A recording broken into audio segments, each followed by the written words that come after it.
સંબંધનો ઉપદેશ આપે, પ્રભુને શરણે દીદારે યમને શ્રી વલ્લભ વાલા।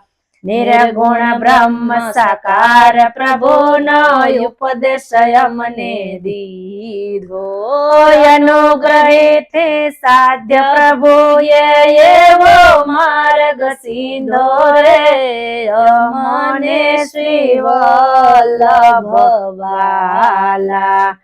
ઠકુરાણી ગાતે શ્રી મહાપ્રભુજી પોઢાય અડધી રાતે, દેવી જીવને શરણે લેવા ચિંતા મનમાં થાતી રે, યમને શ્રી વલ્લભ વાલા। શ્રાવણ માસની શુક્લ પક્ષે